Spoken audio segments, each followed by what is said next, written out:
آگے شروع کرو. نحمده ونصلي على رسوله الكريم اما بعد فاعوذ بالله من الشیطان الرجیم بسم اللہ الرحمن الرحیم. صدر ذیشان، اہل میزان اور ہم نشینان محفل، السلام علیکم. پاک ہے وہ ذات جس نے ایک رات اپنے بندے کو مسجد حرام سے مسجد اقصی تک لے گیا، جس نے اپنی قدرت کاملہ سے حضرت عیسیٰ علیہ السلام کو بغیر باپ کے پیدا فرمایا، پھر انہیں انجیل عطا کی اور مسیح اللہ کر دیا. بنی اسرائیلوں کی رہنمائی کے لیے حضرت موسیٰ علیہ السلام کو توریت بخشی اور انہیں کلیم اللہ کر دیا. حضرت داؤد علیہ السلام کو زبور دی، حضرت ابراہیم علیہ السلام پر صحیفے اتارے اور انہیں خلیل اللہ کر دیا. پاک ہے وہ ذات جس سے ذرہ برابر چیز بھی پوشیدہ نہیں. پاک ہے وہ ذات جس نے ہم جیسے بے بس انسانوں کی رہنمائی کے لیے رحمت للعالمین سید البشر رسول مختار خاتم النبیین محمد عربی صلی اللہ علیہ وسلم کو مبعوث فرمایا اور کتاب روشن عطا کی، اور جس کے ذریعے جہنم سے ڈرایا اور جنت کی خوشخبری سنائی. سامعین اکرام، میرا آج کا موضوع سخن یہی ہے، کوئی بھی صحیفہ دنیا میں قرآن کا رتبہ پا نہ سکا. خدا عز و جل فرماتا ہے کہ یہ کتاب کسی انسان کی لکھی ہوئی ہوتی تو اس میں بہت سی خامیاں پاتے، اور بے شک یہ کتاب خامیوں کے شائبے سے بھی پاک ہے. جب منکرین حق نے بھی یہ سنا تو کہہ اٹھے کہ یہ کلام کسی بندے کا کلام ہو ہی نہیں سکتا، یقیناً یہ عرش والے کا کلام ہے. یہ قرآن مجید و فرقان حمید ہی ہے، وہی کتاب جس کی حفاظت کی ذمہ داری خود خدائے بزرگ و برتر نے لی ہے.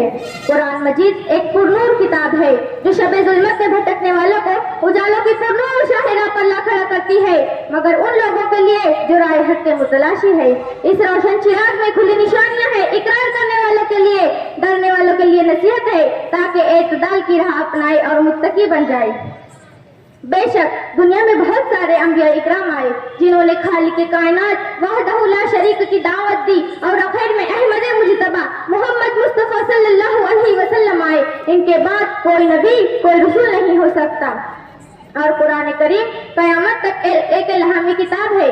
دنیا میں سب سے زیادہ پڑھی جانے والی کوئی اور کتاب نہیں، یہی قرآن حکیم ہے. قرآن زندگی کا ایک پیمانہ ہے جسے اپنے کردار میں ضم کر کے اپنے آپ کو بلند کیا جا سکتا. قرآن راہ نجات ہے، قرآن ضابطۂ حیات ہے جو دنیا کی کوئی اور کتاب نہیں دے سکتی. مگر افسوس، صد افسوس، چند روز پہلے ہم نے سنا تو ایسا لگا کہ یہ فریب قوت سامنے آ ہے. چند شر پسند دشمنان دین اسلام نے اس کتاب حکمت کلام الہی کو نظر آتش کر دیا. اے قرآن کریم کو نظر آتش کرنے والوں، میں پوچھتی ہوں کہ تم نے ایک نگاہ اس پر ڈالی تھی، کہ تم نے ایک مرتبہ اس کو پڑھا تھا، تم نے سوچا تھا کہ کتاب تم سے کیا کہتی ہے؟ اگر نہیں تو ایک بار اس کو پڑھ کر دیکھ لو، ایک بار اس کو سمجھو تو صحیح. اسی آگ سے بچانے کا تمہیں سامان پیش کرتی ہے جس آگ میں تم نے اس کتاب کو جھونکا ہے. اس عمل سے کہ قرآن کے نسخے ختم ہو گئے، تم کیا کلام الہی کو ختم کر سکتے ہو؟ نہیں، ہرگز نہیں، نہیں، کبھی نہیں، نہیں، بالکل نہیں. اس کی حفاظت کا ذمہ تو خود عرش والے نے لیا ہے جو دلوں کو پھیرنے والا ہے. اس عمل سے تم قرآن کے نسخے تو نظر آتش کر سکتے ہو، مگر ان سینوں کو کبھی خالی نہیں کر سکتے جن کے دلوں میں لہو کے ساتھ کلام پاک کے لفظ لفظ گردش کرتے ہیں. کیا جن کے دل میں قرآن گوہر نایاب کی طرح بسی ہوئی ہے تم اسے ضائع کر سکتے ہو؟ جس دل میں قرآن منقش ہے تم اسے خروج کر سکتے ہو؟ نہیں، اس لیے کہ تم ایسا ہرگز نہیں کر سکتے. اس سے پہلے بھی بہت سے لوگوں نے قدرت کا انکار کیا، اور وقت کی ابھرتی روشنی ساتھ شاہد ہے کہ تاریخ گواہ ہے کہ وہ فطرت سے ٹکرا کر اس طرح ریزہ ہو گئے کہ ان کا نام و نشان بھی باقی نہ رہا. باقی تو وہ رہنے والا ہے جو ازل سے ہے، جس کا قانون ساری کائنات میں چلتا ہے. ورنہ کلام الہی سے انکار کرنے والا اللہ کے فرمان کا انکار کرنے والا نمونہ عبرت بن جاتا ہے. قرآن کے لفظ لفظ میں راز حکمت ہے، کھلے طور پر بھلائی کی باتیں ہیں، دین و دنیا کی ایک ایک باتیں جیسے زندگی کے ہر شعبے کے لیے رہنمائی کے لیے مشعل راہ ہے. قرآن ہمیں خبردار کرتا ہے، اب بھی وقت ہے غفلت کی زندگی گزارنے والوں، پلٹو اپنے رب کی طرف، صراط المستقیم پر چلو کہ کامیابی اسی میں مضمر ہے. ظلم بڑا گناہ ہے اے سپر پاور کہلانے والوں.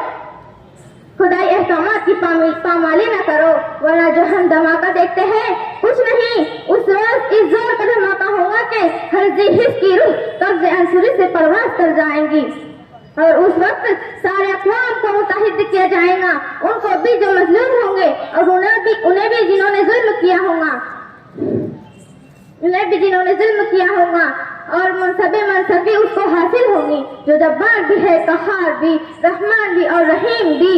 اس دن ہر نفس کو اپنے کیے کا حساب دینا ہوگا، جس نے بھی ذرا برابر نیکی کی ہوگی وہ اسے دیکھ لے گا، جس نے بھی ذرا برابر برائی کی ہوگی وہ بھی اسے دیکھ لے گا۔ خدا میں نیک راستے پر چلنے کی توفیق عطا فرمائے، آمین۔ وما علینا الا البلاغ۔